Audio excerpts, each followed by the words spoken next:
বিরতির পর স্বাগত।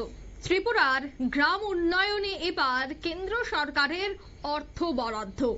জানা গেছে কেন্দ্রের পক্ষ থেকে এবার ত্রিপুরার গ্রাম পঞ্চায়েতগুলির জন্য বিপুল অর্থ বরাদ্দ করা হয়েছে, যার পরিমাণ 31 কোটি টাকা। এই টাকায় পঞ্চায়েতগুলির উন্নয়নে কাজ করবে পঞ্চায়েত প্রতিনিধিরা। সেই বিষয়ে বিস্তারিত জানবো। টেলিফোন লাইনে যুক্ত হয়ে গেছে প্রতিনিধি রাজীব দত্ত। রাজীব, কেন্দ্রের পক্ষ থেকে 31 কোটি টাকা বরাদ্দ করা হয়েছে রাজ্যের সমস্ত গ্রাম পঞ্চায়েতের উন্নয়নের জন্য, ঠিক কি জানতে পারছো? কেন্দ্রীয় যে বিজ্ঞপ্তিতে যেটা বলা হয়েছে যে 589টি গ্রাম পঞ্চায়েত এবং লোকাল বডিজ আছে মিউনিসিপ্যালিটি, অর্থাৎ এই টাকা দিতে হবে। 31 কোটি টাকা টোটাল দেওয়া হয়েছে। তাতে 2024-25 আর্থিক বর্ষের জন্য এই টাকা ত্রিপুরাকে দেওয়া হয়েছে।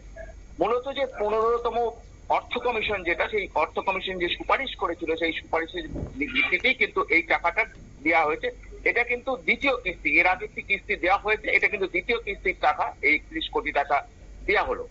যেটাতে বলা হয়েছে যে কেন্দ্রীয় সরকারের পক্ষ থেকে বলা হয়েছে যে এগুলোতে গ্রাম পঞ্চায়েত এবং লোকাল বডিজ যেগুলো রয়েছে, অর্থাৎ এই গ্রাম অঞ্চলের দিকে যে মিউনিসিপ্যালিটি গুলো রয়েছে বা সেই তারা উন্নয়নের কাজ করতে পারবে, অর্থাৎ মানুষকে পরিষেবা দেওয়ার জন্য তাদের যে কাজগুলো যেগুলো খুব জরুরি ভিত্তিতে দরকার, সেই কাজগুলো তারা করতে পারবে। যেমন হচ্ছে ধরো জল সরবরাহ, অর্থাৎ অনেক জায়গায় দেখবে যে পাম্প অর্থাৎ জলের কল বসাতে হয়, অনেক জায়গায় নেই। যদিও পানীয় জল সরবরাহের জন্য কেন্দ্রীয় সরকার নিজের উদ্যোগ রয়েছে, ব্যবস্থা হচ্ছে, কিন্তু অনেক যেগুলো পৌঁছায়নি, অনেক জায়গায় রিমোট অঞ্চলগুলো, সেগুলোতে পানীয় জলের ব্যবস্থা বা অন্যান্য রাস্তাঘাট যদি কোনো জায়গায় মেরামত করতে হয়, স্থানীয় মানুষের যাতে অসুবিধা না হয়, মানুষের স্বার্থে পরিষেবা দেওয়ার জন্যই কেন্দ্রীয় সরকারের এই ত্রিপুরা সরকারকে এই 31 কোটি টাকা দেওয়া হয়েছে। তো গ্রাম অঞ্চলের পঞ্চায়েতগুলোকে কাজ করার জন্য এবং গ্রাম উন্নয়ন মন্ত্রক এই টাকাটা দিয়েছে।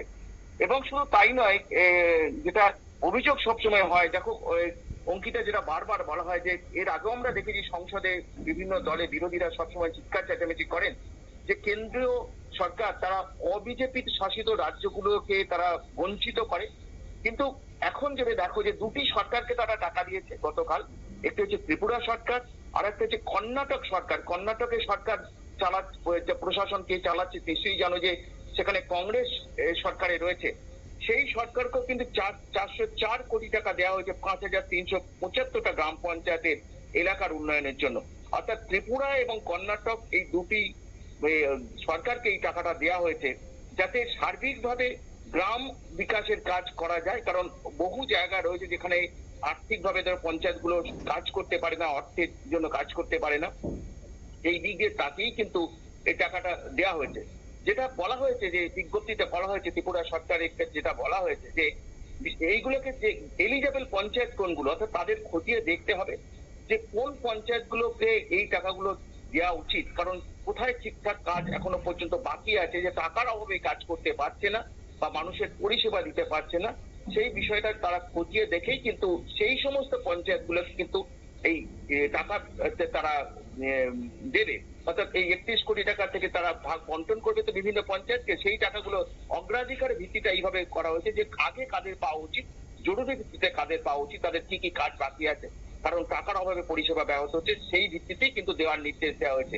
এবং আগামী দিনে যেটা প্রতিশ্রুতি দেওয়া হয়েছে যে কেন্দ্রীয় গ্রাম উন্নয়ন মন্ত্রকের তরফ থেকে যে ত্রিপুরার বা নর্থ ইস্টের কোনো পঞ্চায়েত গ্রাম অঞ্চলে উন্নয়নে গ্রাম উন্নয়ন মন্ত্রকের কোনো টাকার কোনো অভাব হবে না।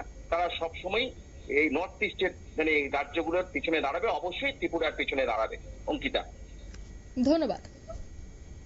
অর্থাৎ ত্রিপুরা গ্রাম পঞ্চায়েতগুলির জন্য এই অর্থ বরাদ্দ, দ্বিতীয় দফায় এই অর্থ দেওয়া হচ্ছে, যার পরিমাণ এখনো পর্যন্ত জানা গেছে যে মোট 31 কোটি টাকা। সে কথাই কিন্তু এক রিপোর্টের মাধ্যমে তুলে ধরলো কেন্দ্র।